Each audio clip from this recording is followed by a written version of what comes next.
Whenever you're dealing with someone who's been into some kind of bondage or some kind of stronghold, and you're praying for maybe a loved one, a son or a daughter, maybe they're on drugs, maybe they're into some kind of addiction, most likely there's been some terrible things connected to that situation.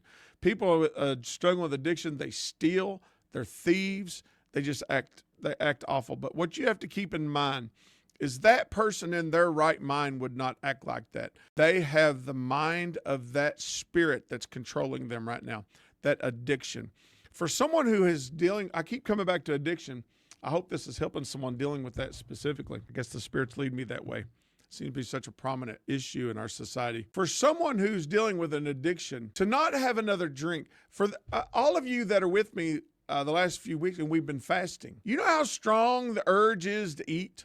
How overwhelming and how difficult it is. How all of a sudden your body starts craving sugar like you've never craved it before, or caffeine like you've never craved it before.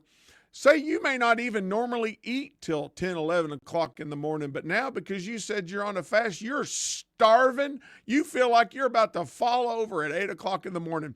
You noticed how the flesh acts like that. Well, to someone who has an addiction, their temptation and craving to do that drug is just as powerful as your craving is to eat, if not more so. It gets beyond their control to just simply deny it. So that person does crazy things to feed that habit. They'll do anything to get it. So you have to stay in a position of constantly forgiving them.